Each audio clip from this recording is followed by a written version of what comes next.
yourself. Hey everybody, it's another episode of Go Flix Yourself. My name is Ben Konowitz, and with me as always is the Poochie to my Itchy, Bradford Oman. Hey, that's me. I'm Poochie. Whoa. And the Scratchy to my Itchy, Nate Loucks. Hey, that's me.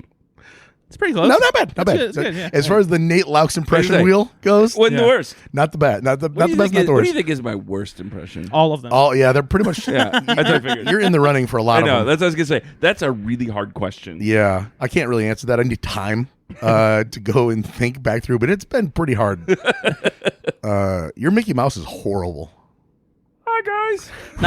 Yeah, but it's not as bad as Christopher Walken. Oh, that's true. You want to try it? Oh, okay. Oh god.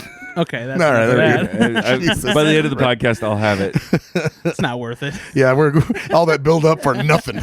Give me a line and I'll say it. No, you gotta say it and then I'll mimic you. Oh, you're gonna do an impression of me doing an impression. Yeah. It's me, Christopher Walken.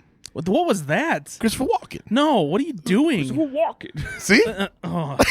You guys are both fucking high. Hi, I'm Christopher Walken. Yes. Oh, boy. Hey, I'm Christopher Walken. I'm walking here. This podcast fucking I'm sucks. Christopher Walken here. I just needed to give him a little rope, and he's hanging himself with it all day Oh long. my god. Oh, that was good. Yikes. Well, anyway, if you guys are still listening, this is Ben and Brad and Nate. We're back for another episode of Go Flix Yourself, a movie and not TV podcast. We talk about the latest trailers we've seen, the latest movies we've seen, and sometimes Brad brings a generous sponsor. So today, Brad, Sometimes. did somebody sponsor the podcast today? Oh boy, did they ever. But Sing the sponsor song. But hey, come on down. We're gonna have some snacks and have some friends. This is the time that never ends. It's Brad's, Ben's, and Nate's podcast with a sponsor. Okay. That's good. That classic tune. Yeah, I felt like that was an animated tune too, like right before the movie. Yep. Like it Yeah. was like, yeah, that was good. Let me ask you a question. Yep. How do you like your wieners? Oh man, I like a grilled wiener with a with ketchup only. Ketchup only, huh? Yep, that's what I like. How do you feel like variations though? Like, do you like chili dogs? Do you like Chicago style dogs? I mean, I'll have them, but Yeah. I honestly don't really go for them. If there's a hot dog in the menu, I kind of just like the hot dog. With plain ketchup? Yep. Like a child? Yep. You like buttered noodles too? Oh, I love butter noodles. Yeah, I bet you do. Nate, how about you? What's your way to take a wiener?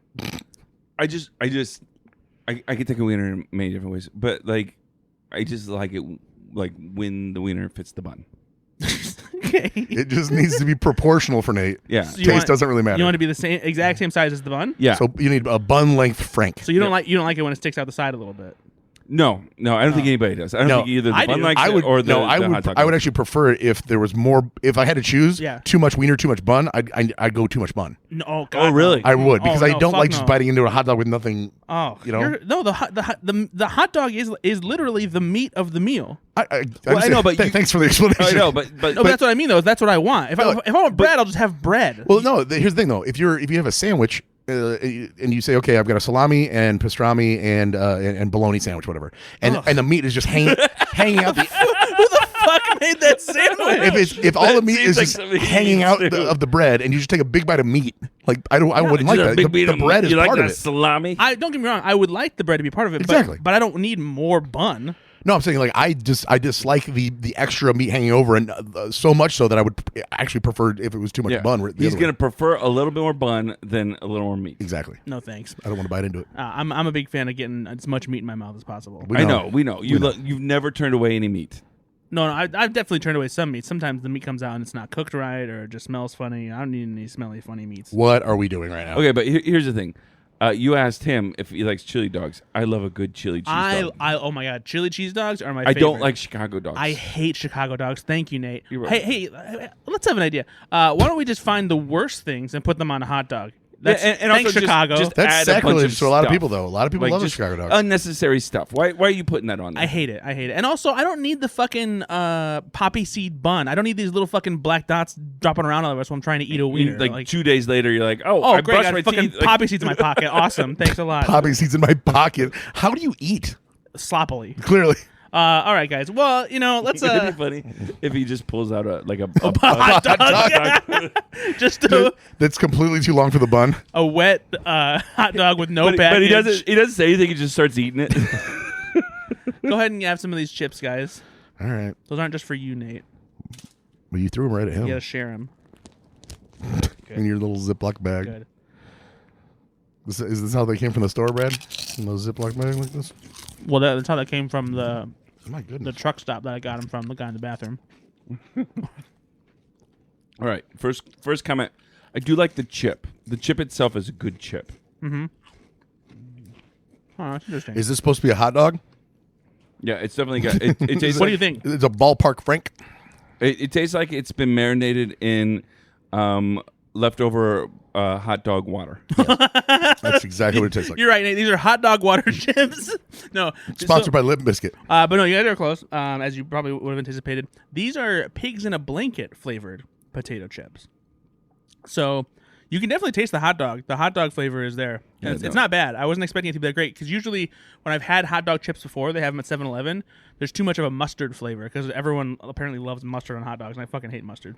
But these are actually pretty good. They have like a good seasoning to them along with the hot dog flavor. They're part of Kroger's Champion Chips collection for game day. They include the. You hated the way he said that, don't you? I hate that it's a thing. I just anymore. Champion you got game day. Got game day. Make sure go Kroger get the championships. It's a brand new thing. There were people in a fucking boardroom sitting around going like, "Oh, here we go. Brian's got it. Brian's got it." Oh, What about this? What about this? Championship? Huh? Championships. Stay with me. I think it's pretty game good. day. Ugh. I think it's a good idea. The other ones they have are mozzarella sticks, which I have, but I haven't tried Just eat yet. mozzarella sticks. And also buffalo wing.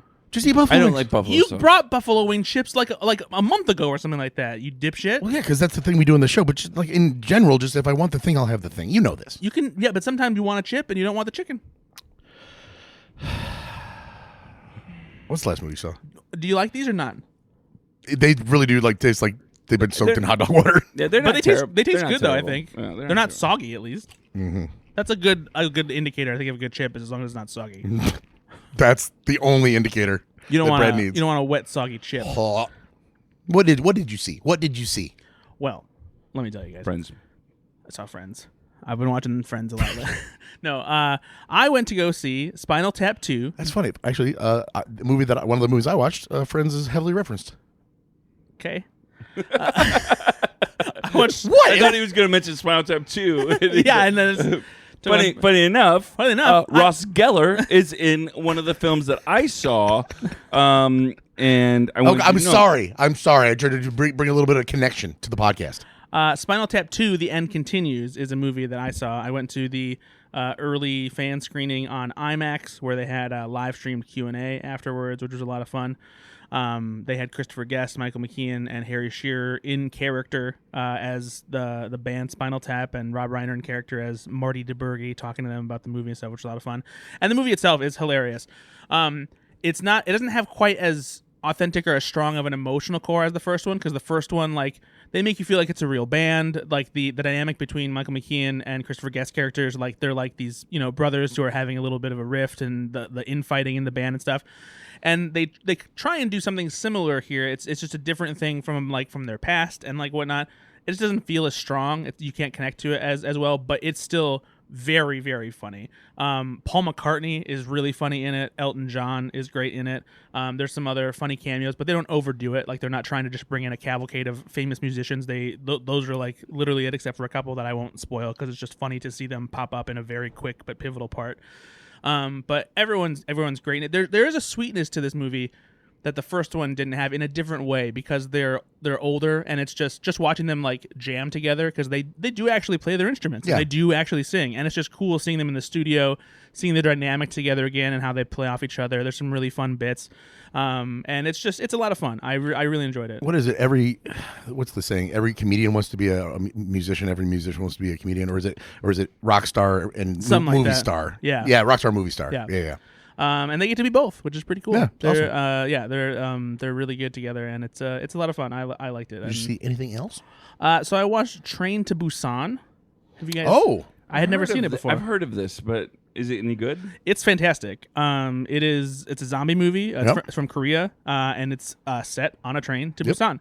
And I heard good things. It is. It's funny where they got the name. It is. What's the premise again? It is fantastic. It is one of those. Hey guys, you think that when they're in like the Pixar meeting, and it was about that time to announce it, they're like, "Bear with me." Championships. Cars. Because that just, I don't know. It worked. I can't believe it worked. It did, to the tune of billions of dollars. I know, right? Cars.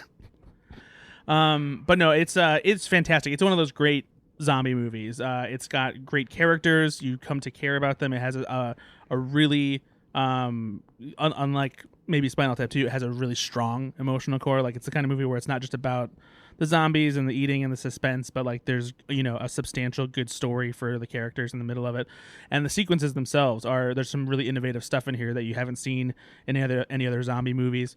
Better or worse than like World War Z? So it's funny you bring that up, because I talked about the reason I watched this is because we did a similar thing on the Pop Culture podcast that we do, where we did a kind of a Halloween Secret Santa, where we each put down some of the horror movies that are like big and revered or well known that we haven't seen, and we picked one for each other to watch. And so this was mine. And Jacob Hall from Slashroom had asked me like how I think it compares to World War Z, and it does it much better. Really? Yeah, because you still get a sense of scale, you still get like the idea of what's happening, and there's some really great sequences involving zombie hordes. But my biggest problem with World War Z is it never really felt real. Like there's a couple good sequences, but like the zombie horde really felt too computer generated. I mean, it was very and there's a lot of stuff that just didn't feel practical or real. And in this, even though there obviously are visual effects, they do a good job of keeping it grounded and keeping it practical and keeping it honed in on these characters. And they try to do that with Brad Pitt and his family, but it gets a little unwieldy at times. This, I think, pulls it off a lot better. Cool. Anything else? I continued. You're more of your... My Friday the 13th. Yeah. Jason Goes to Hell is dog shit.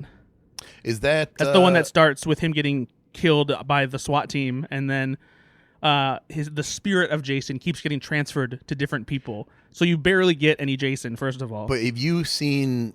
So, hold on a second. Is this before or after Jason X? Before. So that's coming... No. I'm excited for Jason X. I cannot wait to hear you talk about that. This is called Jason Goes to Hell, The Final Friday. Right. Yeah, it's done after this though. That's no, nothing else. So yeah, Jason, and I just watched New Nightmare as well, and New Nightmare is very good. It's pre-Scream, but it's the same meta approach, and it was a really clever thing for Wes Craven to do at that time. Wes Craven is a really, really creative person. I mean, he obviously had to be to come up with this in the first place, but I think he gets pigeonholed a lot where it's like that's all he does is that one thing. Yeah, but he's pretty damn innovative. He was innovative. Oh, he's dead now? Yeah, he is dead. 2015. Only last year? It's 2016 in my head all the time. That explains a lot. It does, doesn't it? But yeah, New Nightmare is... Guys, the election's coming up. Is awesome. It's going to be pretty wild to have a woman president. Anyway. So now I have Jason X and Freddy vs. Jason. Dude, Jason X, I actually, we should watch that together. Okay. I would love to. Back in the day, you know this, Brad, and Nate, I think I've shared this on the podcast. For a middle school kid into high school, I was obsessed with movies. I went every week. I saw everything, right? Yeah. Not a lot of my peers that were really into basketball and athletics and stuff did anything like that, but my mom and dad were so into movies. So like me and Tim McKelka, I would drag him. Yeah. It'd be like Friday night. I'm like, what do you want to do? Like, you want to do movies? And he's like, yeah, I guess. I took him to Jason X, and he has to pay his own way back then because I'm not, right. And so he begrudgingly forks over $1.75 at the LaPorte Theater. I remember viscerally. Walking out of the theater, and he goes, "Don't ever do that to me again." And we were like 13, right? We were waiting for my mom to come pick us up or whatever. He just point blank, "Don't ever do that to me." I was like, "What? It wasn't that bad." He's like, "That was the worst thing I've ever seen, dude. I wanted to get up and leave." This is a kid saying this, It strikes me so well. He's always been wise beyond his years, but still, that was a really funny one. You're gonna love it. I've heard it's so fun. It's bonkers. Yeah, of course it is. I'm excited. It has a 94% on Rotten Tomatoes. Jason X does? No, it doesn't. What? First of all, Brad, why would you even fall for that? That would have floored me. That would have been amazing. It was No, really it's probably cool. got a 4%. Ben's like, no, it doesn't. No way. I don't know what it has. It's probably a 4. Maybe people appreciated like what it had to offer. I don't think they It's did. 20%. Yeah, okay. There you go. I mean, Roger Ebert gave it 0.5 stars out of 4. It's not for him. Hey, you're the one that always says you can make a horror movie, but you can make a good one. It doesn't not like it's not for him. It's for the kids. Well, so here's what's interesting about that though. Horror, I think, is in a unique position where when a horror movie is bad or like doesn't make any sense or it's silly, that can actually make it good. Horror has this like in between where like some of the bad movies are actually still fun to watch and perfectly enjoyable. Okay, to your point here, because I'm reading the critical response and legacy on Wikipedia. It says the film has seen a retrospective growth in popularity, particularly among younger fans of the series. Praise has been directed at the film's ability to poke fun at itself and the film series as a whole, as well as inventive death scenes, which I won't get into. And that's the thing is like it's these movies, they can be bad, but like that's part of the fun is like seeing like how what stupid decision characters and they are going to make. know they're being bad, right? They're having fun. Yeah, exactly. I don't know that it crosses that far over. You don't think that? You think they're being serious? I think that no. If you could do a good horror movie, something like Cabin in the Woods, where it's meta enough, No, for sure. and it's very clever. But that's an example of that was a very scary movie, but also did a great job. So then these throwaway ones that are not even that scary, they're just dumb and bad. But that can't be that we still have to hold them to task. No, I do agree. I know what you're saying, but I think that horror is a genre that is unique in the fact that it can do something that. But are you talking about like it would be a horrible decision this is not a grounded movie because that character would never do that. But if they did do that, we wouldn't have a movie. So like you have to give them. You got to suspend disbelief there, right? That I agree that. What I'm saying is some of these like poorly edited, poorly written. No, bad movies. There's a line for sure. Yeah. But there are some. But that line is a little bit lower than. Yeah, because there are some horror directors who know how to play with like the tropes and like the genre and do certain things that. And then you have Uwe Boll. I mean, he's just a bad filmmaker. But yeah, so I think that there is a like horror movies can be campy, they can lean into that a little bit. And they're so bad they're good happens in that genre more than most. Yeah, and there's sometimes it can happen intentionally, sometimes it can happen unintentionally. There's some wiggle room with how you appreciate that genre. Whereas like with kids movies, like if you're an adult and you're watching them, like sometimes they just feel bad because like they're not funny and like they're trying to appeal to just like, the kids are laughing, so it works. And so that's the comparison I'm making, right? Yeah, it's like if that's fair for cartoons for kids, they should be made for everybody and should be at least enjoyable by adults. Horror movies shouldn't just be made for the hardcore horror fans. They should, they're not. Be able to make sense of a good time at the theater. So to your point though, according to the Wikipedia about this film, I've not seen this, but tell me if this seems right. According to this, is the essentially owner of the character, right? The studio that owns this franchise was getting worried that we have not done a new film in a while, and Freddy and Jason was in development hell, and they're like, okay, we need something for this character so people don't forget about it, and this is what came out of it. And it's not that great. Does that feel right to you? Sure. Like when that tracks 100%. Like you're like, what is happening? But people like Freddy versus Jason, though, right? No, yeah, but they were waiting for that one, but they was in development hell, so they had to just release one just to keep. Oh, so they did Jason X. Exactly. Freddy versus Jason was supposed to be the next film, and it got in development. Funny enough, too, they were actually supposed to do Freddy versus Jason versus Ash from Evil Dead, Bruce Campbell's character. Oh, that'd have been fun. And there's an Easter egg in the fifth Nightmare on Elm Street, one of the Nightmare on Elm Street movies. It's 5 or Freddy's Dead. The Necronomicon, the book from Evil Dead, is in it, and it basically would have established that, not Nightmare on Elm Street, Friday the 13th, that Jason is a Deadite. And so that was supposed to lead into a crossover between all those franchises, but nothing ever came of it. I'm going to read you guys a couple spooky movies, and you tell me if you've seen them and if you like them. Okay. First one. Emmanuel in Space. 2007's The Messengers. Never seen it. Never seen it. 2009's My Bloody Valentine. Never seen it. Never saw it. 2009, Messengers 2: The Scarecrow. Funny enough, I have seen that one. I did not know it's the first one. Have not seen it. Didn't know it existed. Exactly. No, 2011, Drive Angry. Yes, that's not really a horror movie. It's an though. action horror film. It Yeah, says. it's only because like the devil's involved and stuff. But Okay. Just the devil. No big deal. And then 2019's film called Trick with Omar Epps, Christina Reyes. I don't know what that is. Nope.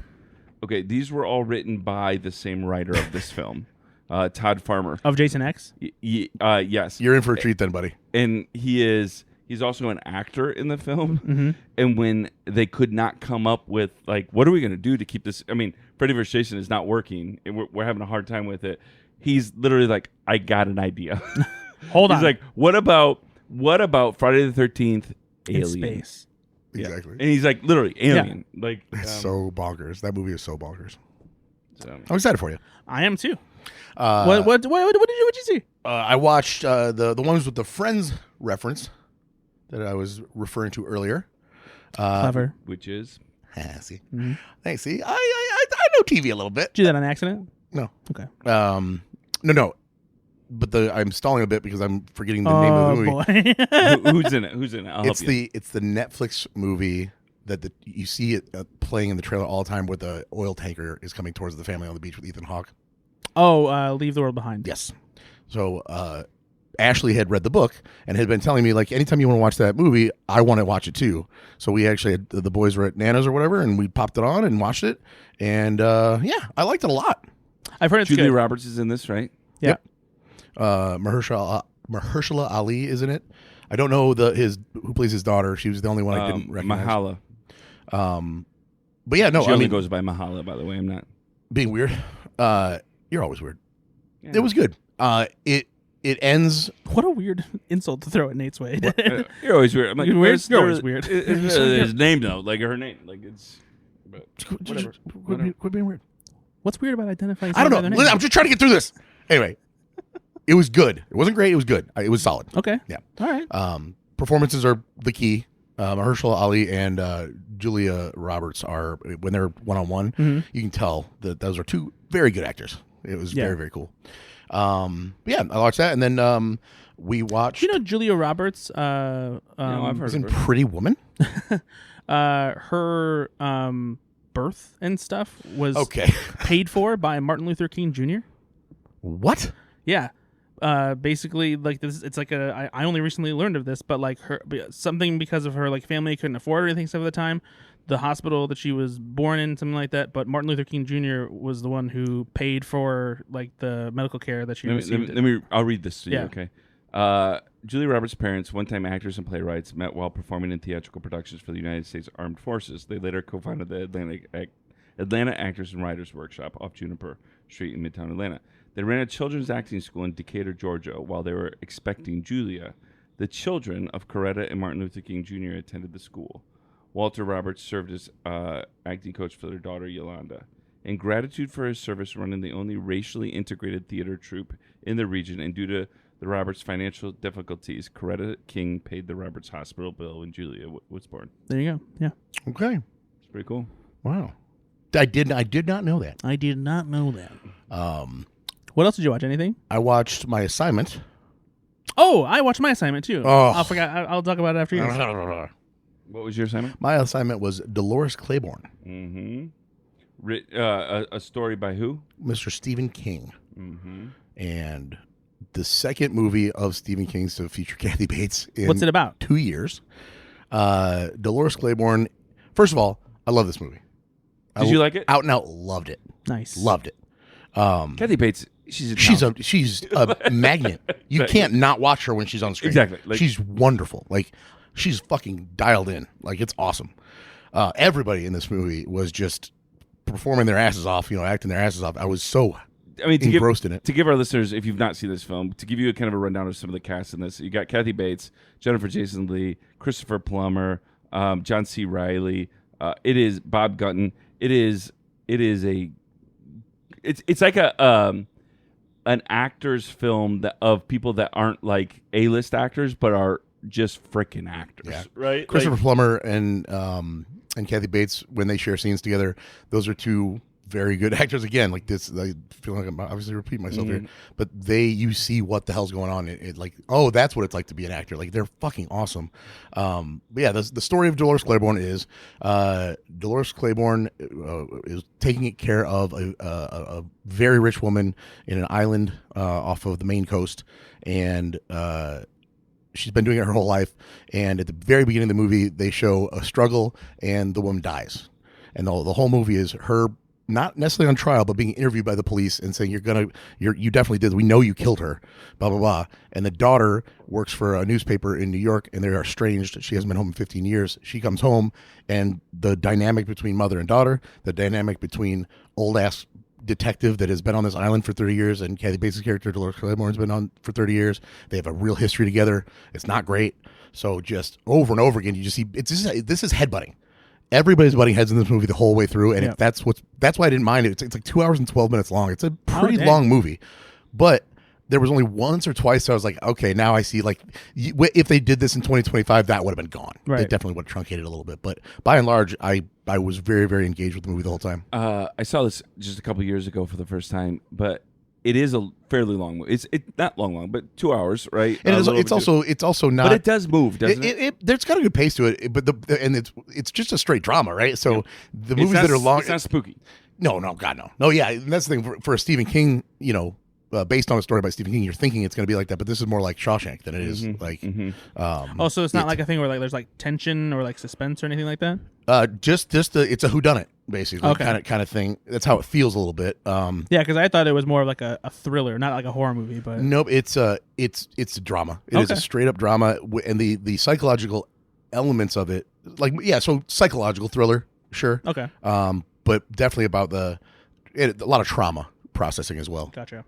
Okay. But as well, Kathy Bates, like I said, is just, I don't think she often gets, I mean, I know everyone would say she's a great actress, but you get it when you watch this. She's so freaking good. Yeah, and I had just actually watched Misery for the very first time, I think a couple years back. And I think I assigned that to you. Oh, man. Again, she's just incredible. Yeah. Nice. So those are the two, I believe. Did I tell you I watched Red Dawn with the boys? Yeah. Okay, yep. We started Red Dawn 2, but it's Red Dawn 2, the remake of Red Dawn. But it's because it was made in 2012. Mm-hmm. The violence and stuff is just more than the 80s violence, so we had to turn it off because it was too much for the kids. Pussies. Jesus Christ. Well, I mean, Ashley was in the room and she's like, "Let's turn this one off." I was like, "All right, I was gonna keep going." I was. Just sneak it next time she's gone. They'll be fine. Send her on another bachelorette party. I think my brother saw Cliffhanger when he was like 10. Yeah. So that's fine. Actually, I'm pretty sure I saw Cliffhanger with your brother. My mom, just being a bad mom, to two boys. Your mom took us to see Face Off in theaters. It was a good time. When you were 10? And Con Air. When you were 10? Yeah. My God, dude. It's a good year. My mom was awesome. Yeah, she was. Anyway, those are the movies I saw. What did you watch, Nate? He's got to do his Oh, yeah. Oh, you want me to do mine? Yeah. So Ben assigned me Bull Durham because it's baseball season. Yeah, I mean, it's coming into playoff time. Yeah, we're getting there. Everyone's hitting balls and catching pitches and getting strikes. This is one of Kevin Costner's famous baseball movies. Now, before this movie, did you know what baseball was? I'd heard about it. Okay. Not a big sports guy, I know. It sounded dumb. No, this is one of Kevin Costner's famous baseball movies, just like Field of Dreams, and lesser so For the Love of the Game, I guess. And no, this is good. It's pretty much exactly what I thought it would be. There's great characters here. Susan Sarandon's in it. Tim Robbins is in Nuke it. is just a great character. Yeah, he's just kind of like this dopey whatever pitcher, and Kevin Costner's trying to wrangle him in and turn him into a good ball player and stuff. I still don't really like Kevin Costner very much. Did I say Kevin Spacey a second ago? Maybe I did. No, you didn't. But I don't know why you don't like Kevin Costner, because I feel like and why don't you like Kevin Spacey? What were we gonna say? Because I feel like this is his most likable. This and Tin Cup and Field of Dreams are like, if you don't like him there, you're probably not gonna like him. Well, so that's the thing is, I don't in Waterworld. I don't think he's unlikable. Like his character is likable. I don't dislike the character like that. I just don't think he's a very good actor. Like I think that the appeal of this guy is he feels like an everyman. He has a little bit of charm and he's handsome. And I think that because he's more of like a I guess a strong silent type in a way that like women are attracted to that and that kind of thing. Which sucks for us. I don't think he has. I don't think he has much personality. Okay, There's a couple moments in Bull Durham where I was like, oh, I would like to see Kevin Costner be more playful like that or be more funny. And there's like glimmers of like, oh, that's good. He's pretty good in Tin Cup, I will say. But most of the time, he just feels like he's just like there and like he doesn't have much of a personality. But is the appeal to him then is because he's accessible? Because that reminds people a lot of people they know. Yeah, right? it might be. Especially like Midwestern blue collar people who are like, oh, that's like my dad or that's like my husband or you know, like, because I 100% agree with you. His range is never high or low. Yeah. Right. But nor are a lot of blue collar men that I know either. And so I feel like he's accessible to a lot of people. Yeah, that might be it. But this movie was a lot of fun. Tim Robbins is fantastic in it. The baseball stuff is really enjoyable. The character relationships, the way that they unfold, is a lot of fun. It's very funny. It has a really good soundtrack. I liked it. It was good. Yeah, it's a quintessential sports comedy. Yeah, 100%. Yep. Did you know who made the soundtrack? Do I know who made the soundtrack? Yeah. I think I saw it when the credits rolled by, and I was like, "Oh, okay." Michael Stipe by REM or from REM. Did he do the score? He did the score? He did all of it. No. Okay, that's not how that works. He did none of it. What are you doing? Now that's weird. I see. I told you he's always weird. I'm gonna start counting the times he does shit like this. It's like, why is he doing this? He's playing his own game in his own head, and we're playing it. We don't even know. Thanks to he wasn't in it. He didn't do it. He had nothing to do with the movie. We're playing it. Also, what a weird cut. Like REM out of all the things you could have said. It had to be somebody in the 90s. Weird. Okay. So weird. So who did the score? The guy that did the music was Michael Convertino. Okay. Well, moving on then. Good for Michael Convertino. What's the last thing you saw, Nate? I saw a film assigned to me by Braddy Bear. That's me. A film I have not seen that I was never going to see unless it was assigned to me. And it's a film called Not Another Teen Movie. Mm-hmm. Now, ironically, I actually love teen movies. Yeah. I think on this podcast I shared, I watched the American Pie series again like a year ago. Mm-hmm. Like it wasn't that long ago. And when he says the series, he means all of them. Bandcamp, The Naked Mile, all the other straight to DVD ones. I did watch the most recent one. You did I told say you that. it was not very good. Eugene Levy's eyebrows.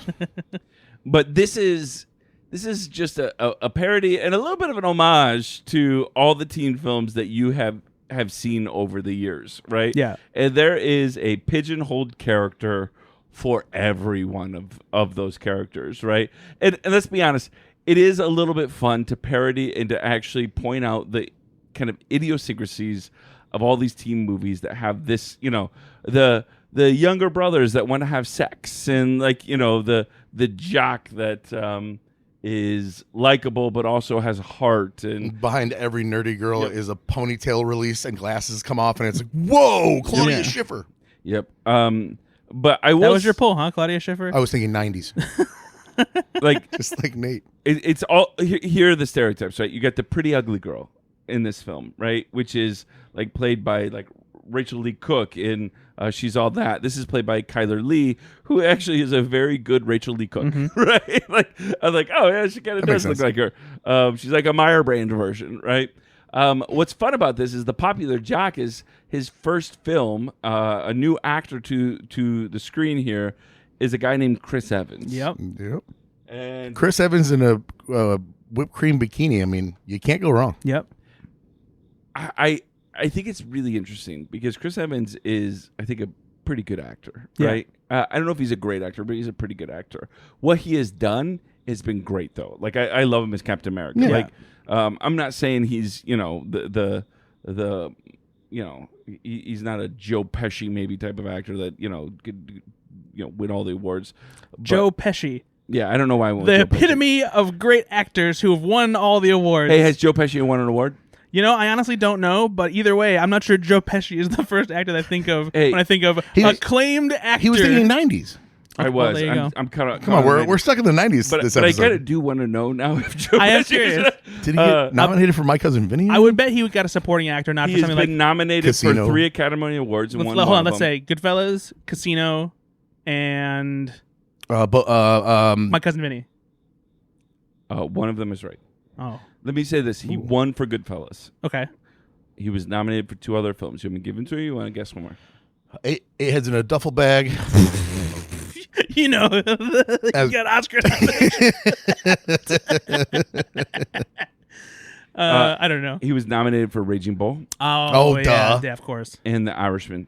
Oh, okay. Wow, that one. Yeah. And he's been nominated for other Golden Globes and stuff like that. So, I mean, I would say Joe Pesci has actually won some good awards. Sure, but like I don't know. I would go like Joe Jack Pesci Nicholson is one or- of the greatest actors of Ben's generation.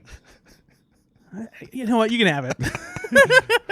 It's such an interesting thing because you can't say Joe Pesci's not a great actor. You got to go. Right. You got to go. Of course. You got to go. Yeah, you can't say that. No, I do think I found He's a a good guy. actor. I found a guy that is like.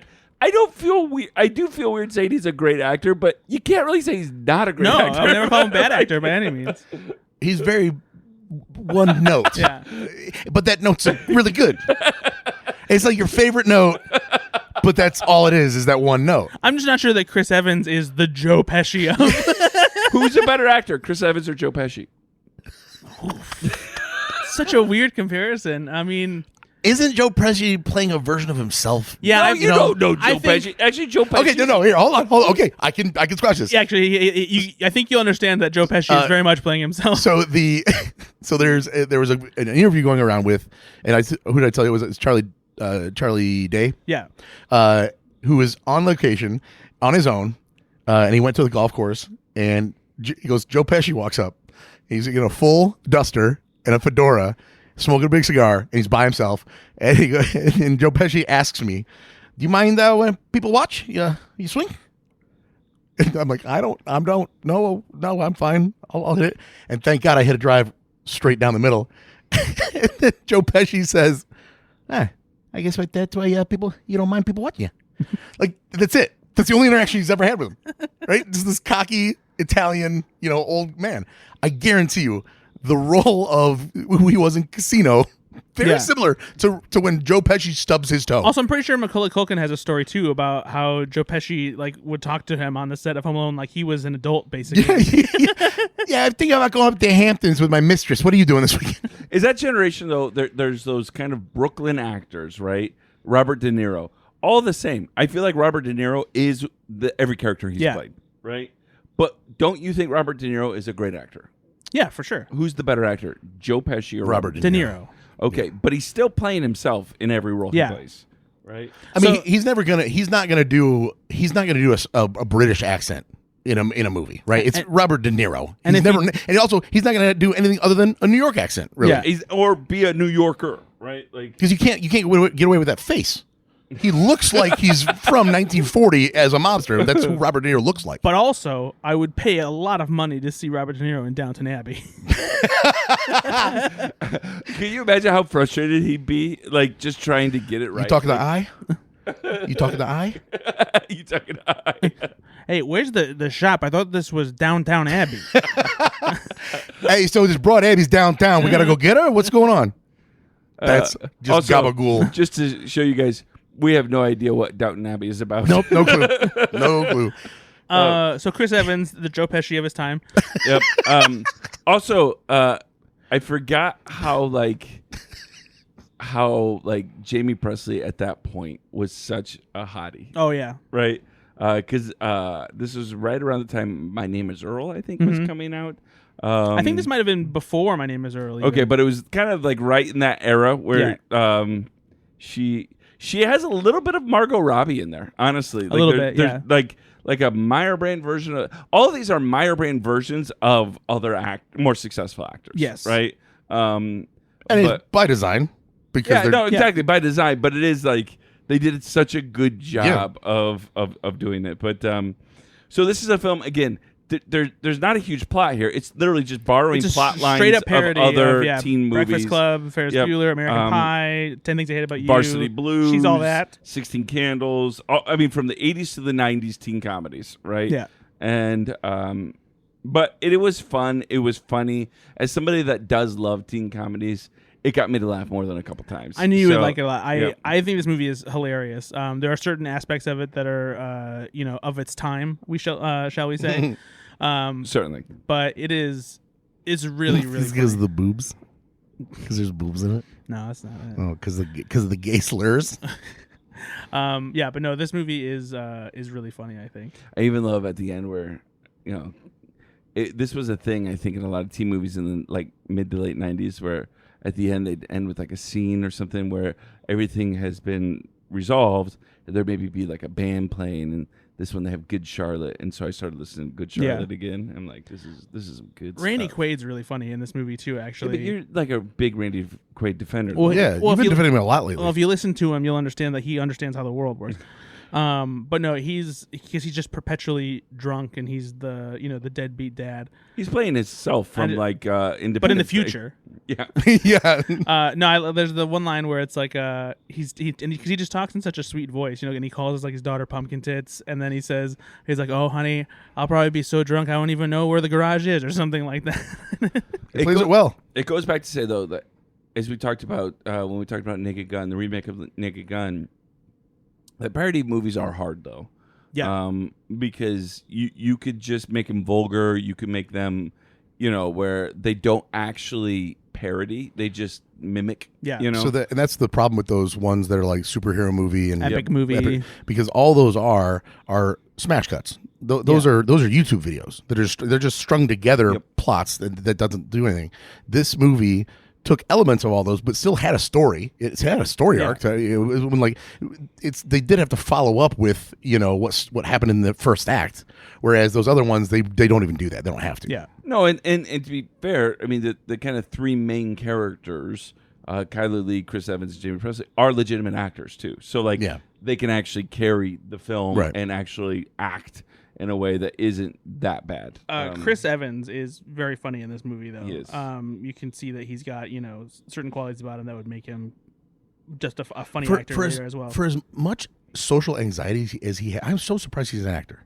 Because he's very famously has really horrible anxiety. Well, that's why he'll never do SNL. Yeah, someone asked him if he would ever do that, and he said that he would never be able to get over the social anxiety and the pressure of doing it. He said he could never do it. So I wonder why a kid like that, goes to audition for movies. I mean, I wonder when the next starring film he did was it? What year was? I mean, 98, I think. No, 2001. Not Another Teen Movies, 2001. Yep. Oh, okay. And then he did The Perfect Score, but I don't think he was the lead in that. That was. No, that was. I guess he was. He was. That was kind of an ensemble. Chris Evans, Erica Christensen, Brian Greenberg, Scarlett and Johansson. After that, it would have been Fantastic Four. Yeah. And then it was put him on Cellular. Oh yeah, that was awful movie. Awful movie, but he was basically him and who Kim Basinger were kind of co-leads, right? And then we've got Fierce People with Diane Lane, Donald Sutherland, Anton Yelchin, Kristen Stewart. It's like an indie movie, I think. Yeah, and then London, which is Chris Evans, Jason Statham, Jessica Biel, Isla Fisher. The fuck is that? What? Are you making this up? No, I'm absolutely. Sounded like a You're made-up fucking weird, movie. Nate. It's a. Fucking made that up. Fucking totally made it up. It's a 2005 American romantic drama film written and directed by Hunter Richards. It stars Chris Evans, Jason Statham, Jessica Biel, Joy Bryant, Kelly Gardner, and Isla Fisher. Okay. Wow, that's crazy. Sure. And then Fantastic Four. And then Fantastic Four. And then there's Maude. This film, London, got a 14% on Rotten Tomatoes. Oh, yes. Perfect. I also love that there are cameos from other actual teen movie stars in Not Another Teen Movie. Yep. The Sean Patrick Thomas cameo is particularly great too. He's like, I'm supposed to be the only black guy here. It's like, oh, I'm so sorry. I had no idea. Did you spot Josh Radnor of How I Met Your Mother fame? I don't know if I did. Oh, well then you probably looking at your computer while you were watching your movie. Josh Radnor is at the very opening of the movie as the giving the tour of the school. By the way, I've never seen How I Met Your Mother, but you know what Josh Radnor looks like. I do. But I was hoping moot point. But I was hoping you wouldn't ask that. There it is. Yeah, it was very much before he was famous. A very quick role of him giving a tour of the school before. All right. Well, what other movies did you watch, Mr. That's it. All right. That's fine. I think since I watch more movies than anybody, I'm not responsible for the trailer song. That's a new rule. That seems like bullshit. That's not true. Like, I don't know why you do this to our listeners. Like, they very faithfully listen. We've got maybe a couple thousand listeners that very, very faithful listen to this podcast, literally for you to sing a song. They want to hear you. Your Many voice. of them fast forward just to hear the song. I had somebody ask me the other day, are we ever going to create, like, cut an album with you singing? Cut an album. That's a great idea, actually. Put all the trailer songs together. Also, I sung the sponsor song, We don't even have a sponsored song. and that should go to show you how dedicated I am to doing the bit. Hey, guys, when I was younger, I had a CD with The Simpsons, and they were singing different songs. Did you guys have that album? I had a tape of Okay. Simpsons Sing the Blues. Yes, I had that. Yeah. That was a good You had one. it on CD because you were rich, so Yeah. I had it on cassette. But I just wanted you to know that existed. They perform live at my house. The Simpsons? Yep. The cartoon characters? Yep. That's you had tape, you had CD. I It had was live performance. literally just Seal in a Lisa Simpson costume, but whatever. Should have gone with Marge for that one. Yeah. I think, No, a little weird. I think Seal looking like Lisa Simpson's looks funnier. All right. That's the weirdest thing of the night, right there. Why are you so weird tonight? but stop touching that cord, too. You're making a bunch of noise. Come out. Yeah. Stop touching Someone's me. Come out of the It's wall. like a fucking construction site over there. I'm gonna John Wick you guys. What does that mean? He sees the poster of John Wick on the wall. That's all he says. He's being weird again. I'm gonna snap my finger and you're to disappear. That's not what John Wick does. Just get into the trailers, please. Then sing the song. What do we watch? Sing the song. You sing a song. You know what? Do a Thundercat song to trailers. I'm not sure Thundercats theme lends its will to Yeah, no, I don't even remember what it was. Thundercats Nuh-uh. coming from space. Shut up. Thundercats. All right. Trailer time coming from Ben's. Trailer time. What? Coming from what? It was supposed to be Ben's. But you said planes? I got tripped up on. Trailer time, come watch with us. Trailer time, don't make a fuss. Trailer time for me and you. Trailer time, now tune in too. Okay. All right. right. I'll give it to him. Thundercats ho. For doing a theme song to a made-up Thundercats theme. Not bad. All right. We watched a couple of trailers. The first one we watched is Wake Up Dead Man, a Knives Out mystery, the third installment of Rian Johnson's murder mystery franchise. If they were able to keep up the level of quality of the first two, let's say that's what they were able to do, I would watch one of these every year. Oh, for sure. You know, it would be like a serial that I subscribe to. Maybe every other year. No, seriously, I this feel good. like I feel like every other year is Yeah, good. every year is too much, I think. Oh my god. I love Star Wars. I don't need a Star Wars movie every year. Yeah, you do. I don't. If they're that quality, you would. But I wouldn't want to sully it. I would want to like build up some anticipation and like feel like, you know, like Star Wars and Marvel have become less special because like we get Star Wars stuff all the time now. Well, yeah, And but they're TV also not. shows They're all not home runs though. They're all not like critically acclaimed good movies either. Sure, but I don't know. I think you can have too much of a good thing. Yeah, I agree. I don't. So Daniel Craig is back as Benoit Blanc. There's been another murder. And this one, Another murder. This is a fun one because it's a locked room murder mystery where someone was killed inside of a room where it doesn't seem like anybody should have been able to kill them, and that's a fascinating premise for a movie. It is. Good cast here, lots of great people. Like I bet you one of the stones is fake. I bet you in the movie when you just push on one of the stones and it's a false wall and a very small person got in there and killed him. That's a very small person. Yeah, like a midget assassin. I don't think you can say that anymore. I just watched American Dad. They said it the other day. Yeah, but that's probably like an old episode, and also American Dad's not really like what I would call the bastion of Yeah, that was probably 2007. sensitive ways of phrasing things. Well, you could be like a little person assassin. There you go. That makes sense. All right. I learned something new today. Yeah. That's what happened, and you don't need to see the movie now. So you guys are excited about this? Yes. Oh yeah. Yeah, no, this is going to be great. Just to our listeners, again, this is the third of the Knives Out films. The cast in this one, as you said, is Josh O'Connor. What is Josh O'Connor from?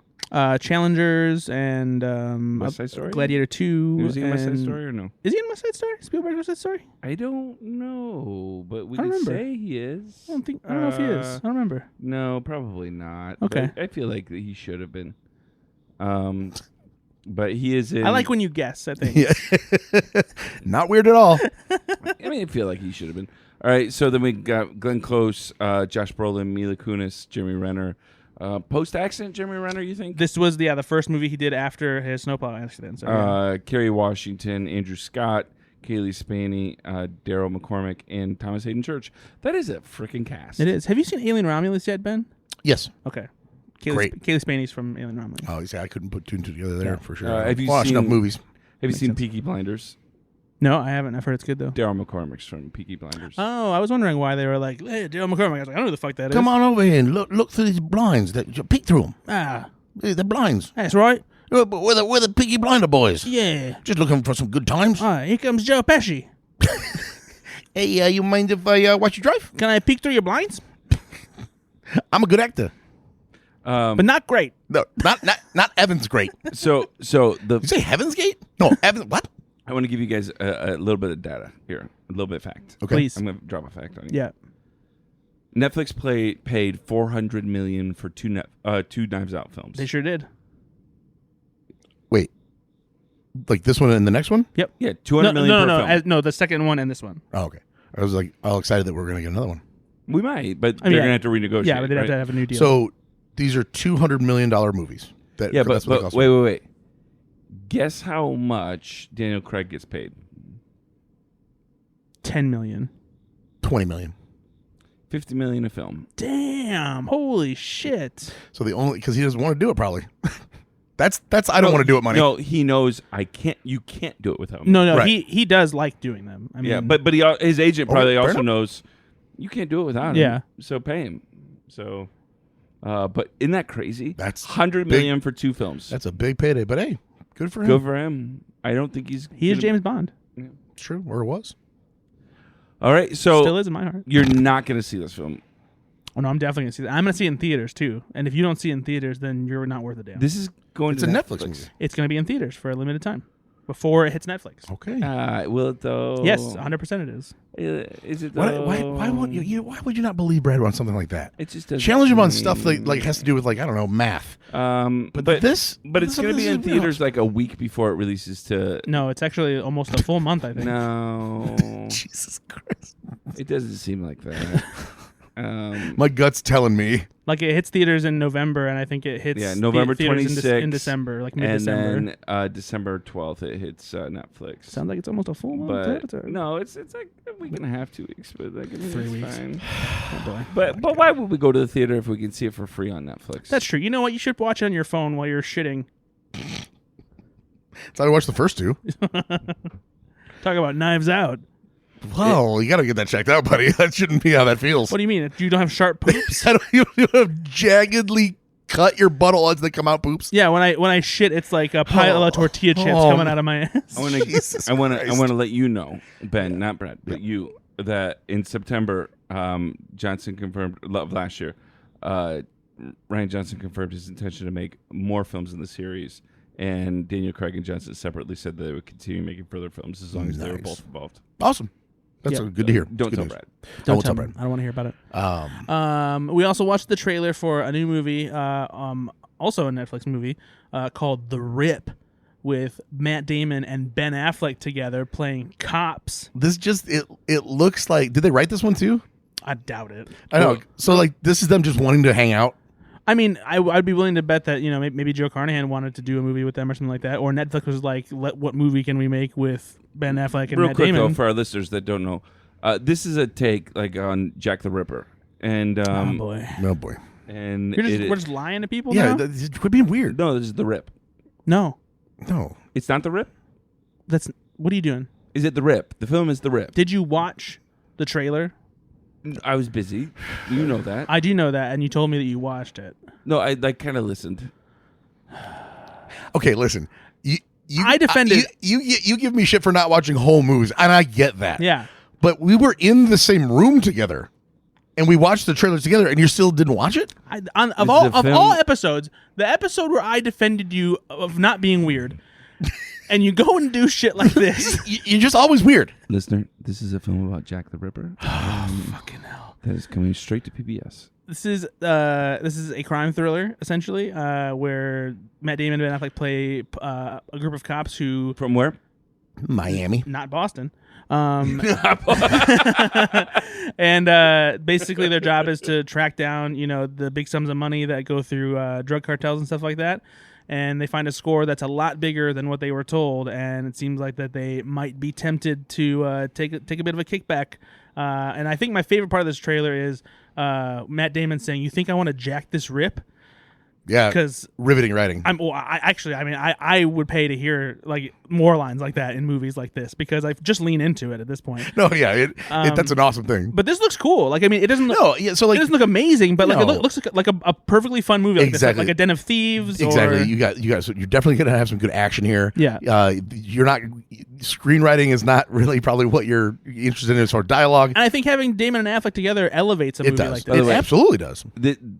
I can tell you why they're starring in it. This is a film that Artists Equity picked up. Oh, perfect. Oh, there you go, yeah. So they're producing it. Nice. So that's why. Yeah, it's directed by Joe Carnahan, who's done some pretty good action thrillers in the past. Which ones? I mean, The Grey is pretty great. Mm-hmm. Have you ever seen that? The A-Team. A-Team's not great. Okay. You ever see The Grey, Nate? No. But care. also, Didn't care. Bad Boys for Life. Yeah. Didn't he do Smoking Aces? He did. Mhm. Yeah. Smoking Aces is fun. Yeah, it is. Pride and Glory. Haven't seen it. That's with Ed Norton. It's with John Voight. It's with John Voight. He's the main character. And then Boss Level with Haven't seen Boss Frank Level. Grillo. Which one was that? That was that Hulu movie that's kind of like video game inspired It's action. Frank Grillo and Mel Gibson. Yeah, your favorite. Oh wow, yeah. Cop Shop. No, I didn't see that. Shadow Force. Don't know what that is. Oh, Shadow Force. No. That was the. I saw that trailer in the theater. Oh no, I was with Luke, and we looked at it. We went, "Oh no, Oh no. It looks like a B movie. Nice. He did that It's one. officially like that's definitely a direct-to-video B movie, and He it's wrote like and directed that one. That's the one right before this. Yeah. So it's shot like it. It's acted like that. The lines in it are cheesy as shit. Oh, man. I actually want you to watch that trailer now because it's so funny to me. We were just so cringed. I can't believe that film's bad though. It does star Method Man. I like Method Man. I know, that's what I'm saying. Method Man would not attach himself to anything bad. And Jake Tapper's in it. Are you serious? Yeah. Careful. Jake Tapper is in it. Like as a character, or like he's playing Jake Tapper like on the news? Well, he's a character, but it's a news anchor character. You sure he's not playing himself? No, he's not playing himself. Who does he play? A news anchor. What's the character's name? News anchor. So you think it's him? But it doesn't say as himself. But it doesn't say as Jake Tapper. Yeah. It would say, if he was playing himself, he would have said as himself. Oh, okay. Exactly. All right. Thank you. But casting a real newscaster to play a newscaster and then not have it be the newscaster, Seems weird. it does seem a little weird. Mm-hmm. Mark Strong's in it too, and I like Mark Strong. I like Mark Strong. Yeah, Mark Strong is my favorite one-trick pony. Whoa. I'm sorry, he is. Why are you so mean? Why do you hate Mark Strong? Is it because he's bald? I don't hate Mark Strong. I do hate bald people. But no, Mark Strong, he's got one mode, and it's gruff talking villain like this, kind of like Jason Statham. But he's good at what he does. Yeah. I don't dislike Mark Strong, but he is a one-trick pony. But it seems demeaning to say that. I Like, felt like that was rude. one note sounds a little nicer. And he's great in the Kingsman films. Sure. You don't like him in those? I think he's No, he's great. He's fun. only in one of them, isn't he? No, he's in the second one too because he sings. Ben, cover your ears. Yep. You haven't seen the Kingsman movies? He dies in it. He You still want me to sings hear that part. "Take Me Home, Country Roads." Yep. And that's in the second film. Yep. And he dies. Okay. It's very sad. Well, guess I need to watch the just- Kingsman movies I again just because I really forgot like about that. Brad's got a Mark Strong dislike for that man. Yeah, I don't. He's also in Tar, I liked her. but you didn't like him. I didn't say that. I think he did. It's saying it by not saying it. Is it just like taller, skinnier men that are actors? Like No, that's too hasty and broad of a generalization. Okay. Don't call people hasty broads. Yeah, that in 2025. Call him like I see him. Those are the trailers that we saw. I'll see both. When does The Rip come out, Nate? The Rip comes out January 16th, 2025 Fuck. on 2026 on Netflix. So long. I don't want to wait for the rip. I thought it was coming out like in November or I something. wanted to rip now. Yeah, I want a nice Thanksgiving feast of like cops trying to get you're money. you're gonna have a rip after Thanksgiving. For Oh sure, my god! buddy. I'm gonna jack this rip. All right. Sounds like we're doing cocaine. No, we're talking about pooping. No, I'm talking about fucking eating loads of turkey and mac and cheese and just fucking shitting my Whoa, brains whoa, out. whoa! My tortilla chip shits. Oh my gosh, this got so out of hand so fast. What can I say? I go for it. Yeah, you do. Yeah. I appreciate that. Are know- you guys gonna? By the way, I've been seeing a lot of trailers for him. Are you guys gonna go see that this weekend? What is it? It's the new horror movie produced by Jordan Peele, the football one with Marlon Wayans. Oh yeah, Have you guys been seeing a ton of trailers for it? Yeah. I'll probably go see it with my mom because she likes the horror movies. Okay. I'll be seeing as a tease coming up. I'm going to see A Big Bold Beautiful Journey and One Battle After Another. So let us know how they are. I will. You know I will. You know I'll tell you. You got anything else to talk about? I had one thing I want to talk about, but it's gonna make you mad. What are we at, Nate? We're perfect actually. 1 hour right now. So but we've got about 3 minutes. There is a show on YouTube for free. No. It's free. He said. That's the part. It's called Taskmaster. It is becoming even more popular. I've known about it for a while because a couple friends told me to watch it. It's been on the from Britain for years now. It's another one of their like British panel kind of like game show things where every season they get 5 comedians and there's 10 episodes, and each episode gives them a series of random strange tasks that they have to complete, and they record them doing them, and then they replay the footage and show how they tried to complete the task. And there's like very few rules. Give me an example. Like you have to get all of the water out of this bathtub without pulling the drain out or tipping the bathtub over or breaking the bathtub. Okay. But they've gotten more elaborate and like weird and strange as they've gone on. That's like from the first season. Sure. But I started with season 19 because Jason Mantzoukas is on it. Oh, and he asked to be on it because he's a big fan of the show. And you know that Jason Mantzoukas is a madman. Oh, absolutely. And he brings that energy full on to the show to the point where his motto and for him being on the show is destroy, dismantle, engulf in flames.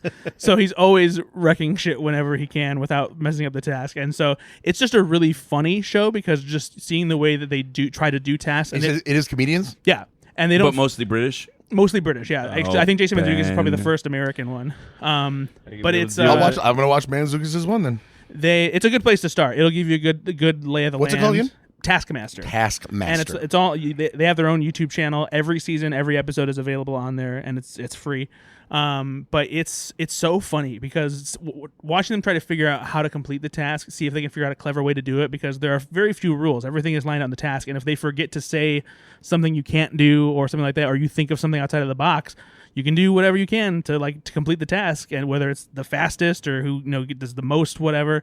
It's a lot of fun. Right. And so yeah, if you're looking for a good fun new show, I would definitely recommend checking out Taskmaster on YouTube. I also watched a fun show on YouTube not too long ago. It is a show called Hot Ones. And you guys should. Jesus. All that for that.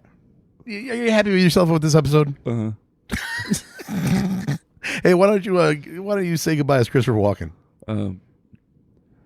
Thanks for. Bye, everybody. Bye.